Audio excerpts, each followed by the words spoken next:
when it comes to spiritual matters, you need to be consulting your pastor. When it comes to spiritual matters, if you got a husband, consult him first. Okay, and that's where it gets a little interesting.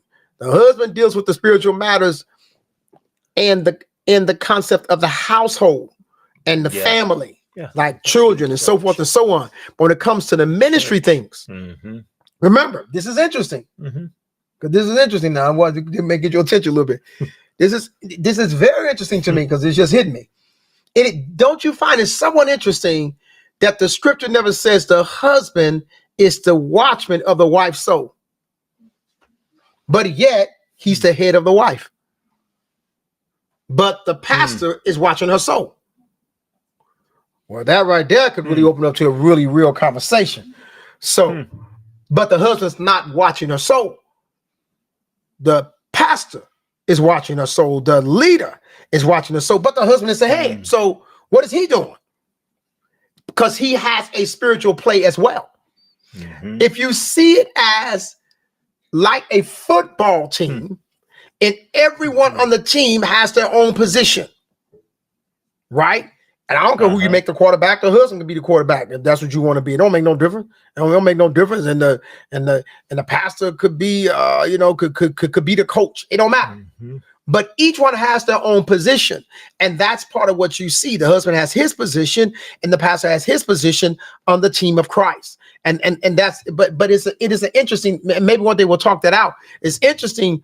A husband doesn't watch the soul, but he heads the wife, and he does operate in the spirit for the wife.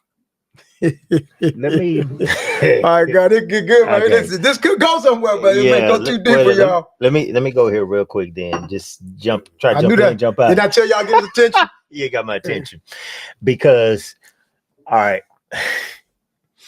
when it comes to because as you and just know what the scripture says that the pastor's watchman of the soul, Hebrews 13, and brings that out. And then in I think it's 1 Corinthians chapter 11, when he's talking about the husband, also Ephesians talks about it too, but 1 Corinthians 11, when he's talking about Christ, is the head of the husband of the man, and the man's head of the wife, and it gives this kind of ladder.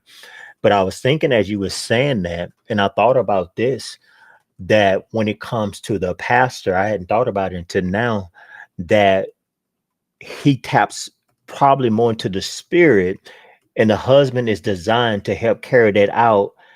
And the husband seems for me to deal even more in the soulish realm.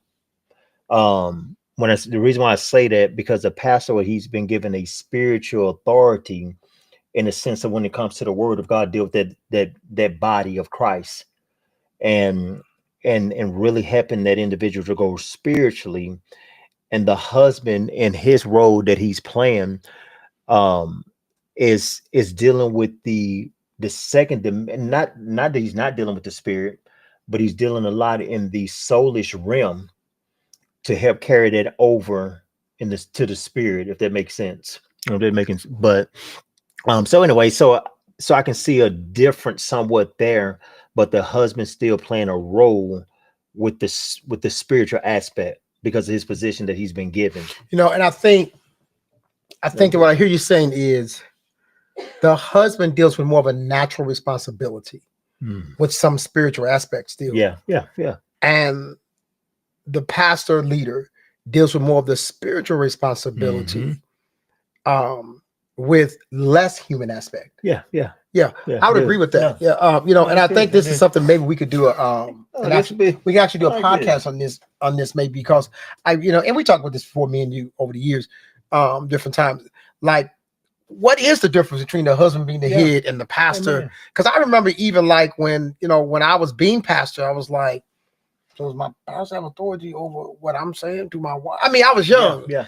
What I'm saying to my wife, does he, is there a line drawn? And there's really no line drawn because God doesn't draw lines. That's good. And that's what people don't understand. Like, it all comes together. That's good. And I like the way you're saying it. It's more of like the husband deals with more of the natural aspect of the woman. Remember, presenting her without spot, wrinkle, or blemish. That's part of her conduct. and how she carries herself. And while the pastor is watching over the spiritual welfare in the sense of what's happening in the more secret place of her being, the in-depthness of her being. So a pastor would be able to reach back and say, this young lady or this young man was SA'd when they were a little kid, and this is how it's affecting their spiritual expression. Their gifts are being hindered or being obscured in this way. And this is where you will see the pastors come in and do more counseling that would go beyond that that which is physical and knowledgeable. And you see the two coming together because the husband would be responsible for saying, okay, now I need to make sure you carry this out. Now I'm going to help you at home understand that it's okay if you don't get everything clean today. Amen. You know, the man of God has revealed from a spiritual perspective, you're cleaning in such a way because you were SA'd and you're scrubbing things like you're scrubbing your body. Right. And now the husband's like, I'm going to make sure you understand you just need to clean one room at a time, and it's okay if you don't get the rest of the room clean. So the point I'm making there is showing how it comes together and not align. God, listen to me, people. This people, God does not draw lines. There's no, it's the husband's authority. It's the man's. It's just authority ultimately, but it all comes together. Amen. It's like the body of Christ. There is no sense of division in that. The husband's here and the pastor's here, or the pastor and the husband's here. We're working together. Again, we're back to the football team. We're working together. No one, no one likes mainly you see it in basketball more than football. No one likes a good coach will bench a boy who hogs the ball. Amen. If he keeps shooting, even if he's making every shot. And I mean he's made 10 shots in a row and got the team ahead. A good coach, because he won't pass the ball, will bench him. He'll bench him. Why? Because he's not a team player. And so it is with in the gospel of Jesus Christ. We are all together. Yes, sir. As team players. And this is why I emphasize again to you that if you all of a sudden decide you're going to drop out, we have to have a certain amount of people on the team. I mean, football, how many is on the team? Football team? I mean, just 11. 11. Okay. So you have to have at least 11. So if we got 2 people to drop out, we got 9. We got to get 2 more players. It's a problem. We ain't no quarterback. Nobody can quarterback. Well, we can't play without a quarterback. You get what I'm saying? And people don't realize the essentialness of their position. And you know why they don't realize? Because they don't spend the time with God. That's good. I got to talk today. All right, I'm going to stop right there before I hit it. Hummingbird Consultant says, thank you for clarification. Wisdom. Amen.